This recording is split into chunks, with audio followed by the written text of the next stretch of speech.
Good morning, Professor Garlick. How wonderful it is to see you again, Lenora dear. Oh, here. You'll need these for today's class. A little treat for your auntie. Ah, hello! Class, please welcome the newest rose in our garden. We do look forward to growing together.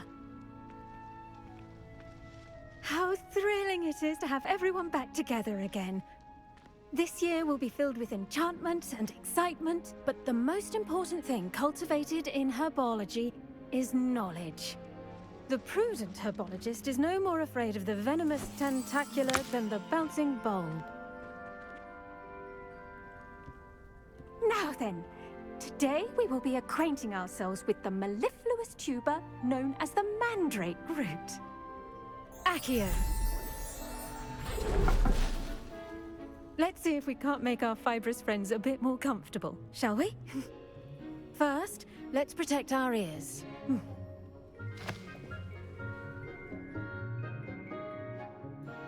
Now, everyone, grip their mandrake by the tendrils and give it a firm tug.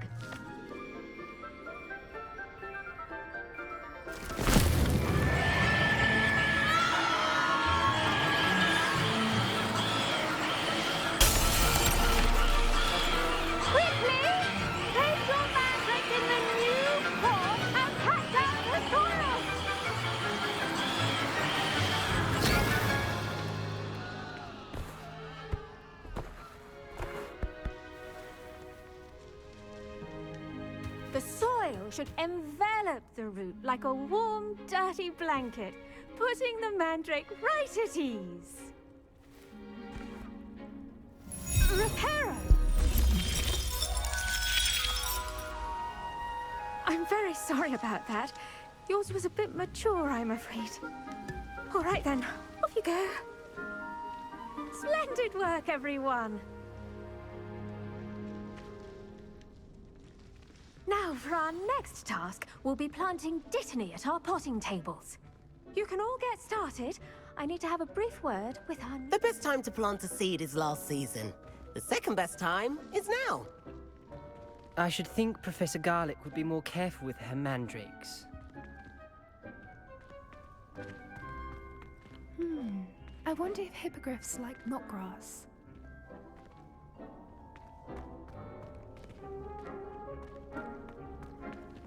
I do wonder about Professor Fig. He's hardly ever in his classroom. Most strange. Did you know that you can use the mandrake to defend yourself? Why, the very idea.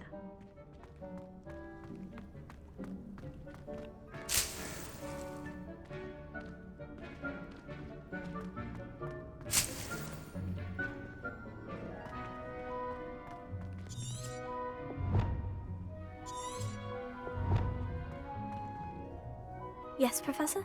Firstly, well done with your mandrake. They can be rather difficult to get a grasp of. Actually, I enjoyed it. I couldn't help but catch your enthusiasm. How kind of you. It seems you're already taking to herbology like a mandrake to fresh soil. Now, as I mentioned, next we'll be planting dittany. Let us find you some seeds. I already have some, Professor. Picked them up in Hogsmeade. You visited the Magic Neep. Wonderful! A prepared student is bound to bloom. I've arranged for you to have your own potting table here in the classroom. Wasn't easy to spare one on such late notice. Plant the seeds there now, and you can return to harvest them later. Even with soil, sunlight, and a bit of magic, they will take time to grow. Let's see, how to balance my star thistle arrangement. Niffler's Fancy or roses? Pardon me, Professor. What am I supposed to do with the dittany seeds? Your part in all this floral alchemy is simple. Take the seeds to your potting table, plant them, and then wait for harvest time. Dittany's restorative properties make it a vital ingredient in the Wiggenweld potion, as you all should know from Professor Sharp's class. Well done! Once it can be harvested, your dittany will be ready to use in Wiggenweld potion. I'll let Professor Sharp tell you about that. Now, what say we branch out? Introduce you to a different sort of flora, the Chinese chomping cabbage. You'll find that some plants are better suited to uses outside of a cauldron. The cabbages do get testy without something to chew. Fortunately, I have a dummy for them to gnaw on. Be a dear and let them have a good chomping. Yes, Professor. They're in the other greenhouse. It's just at the end of the footbridge leading out of this room. Your classmate, Mr. Pruitt, has kindly offered to accompany you. Come back and see me when you're finished. Oh, and mind your fingers. They do bite.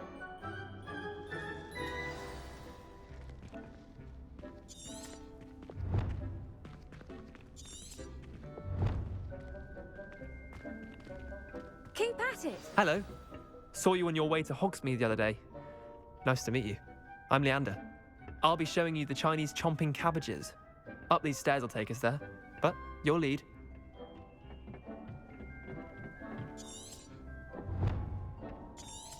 Nice work in Defense Against the Dark Arts, by the way. Excuse me? Your duel with Sebastian! And he's good. Thinks he's really good. But you outright slaughtered him. It was brilliant. Oh, well, thank you. I nearly put Sebastian in his place myself. I mean, I would have, if Hecate hadn't stopped me. Didn't she stop that dragon skull from crushing you? Typical Slytherin trick, dropping a dragon skull on someone during a fight. We Gryffindors fight with honor. No offense. Sorry.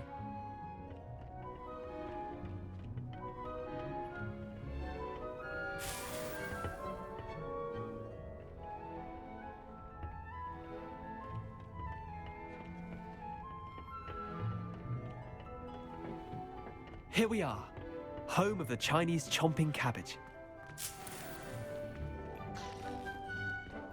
Now, see that dummy? Just toss the cabbages at it, and they'll do the rest.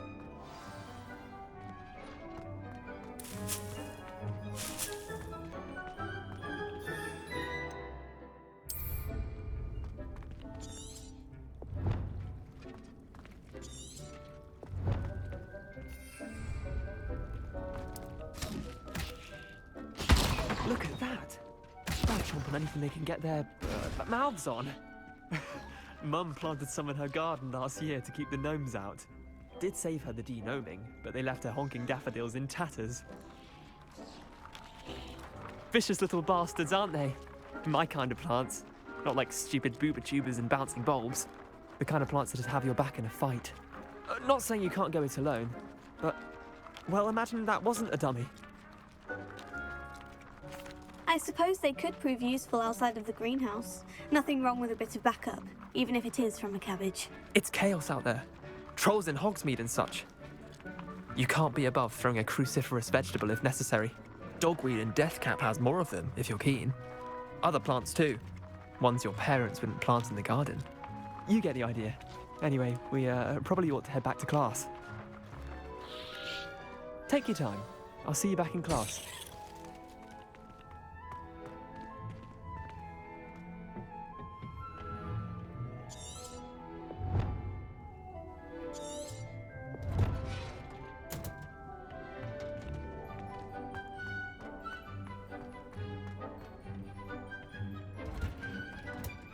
And with that helpful reminder as to why we should always wear our dragon hide gloves, I shall end our lesson here. Terribly sorry, Mr. Clopton.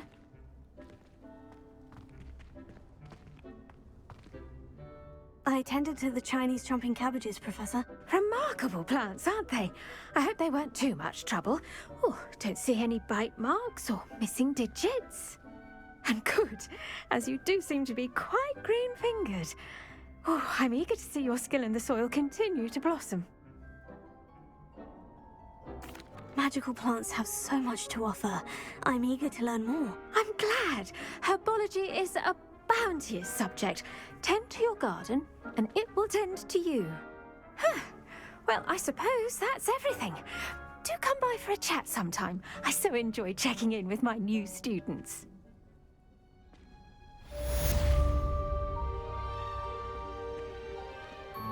Hope those mandrakes are really relishing their new pots. Only cost me my damned hearing. To make anything grow, we must first understand it. That goes for plants as well as friendships. Kindness and...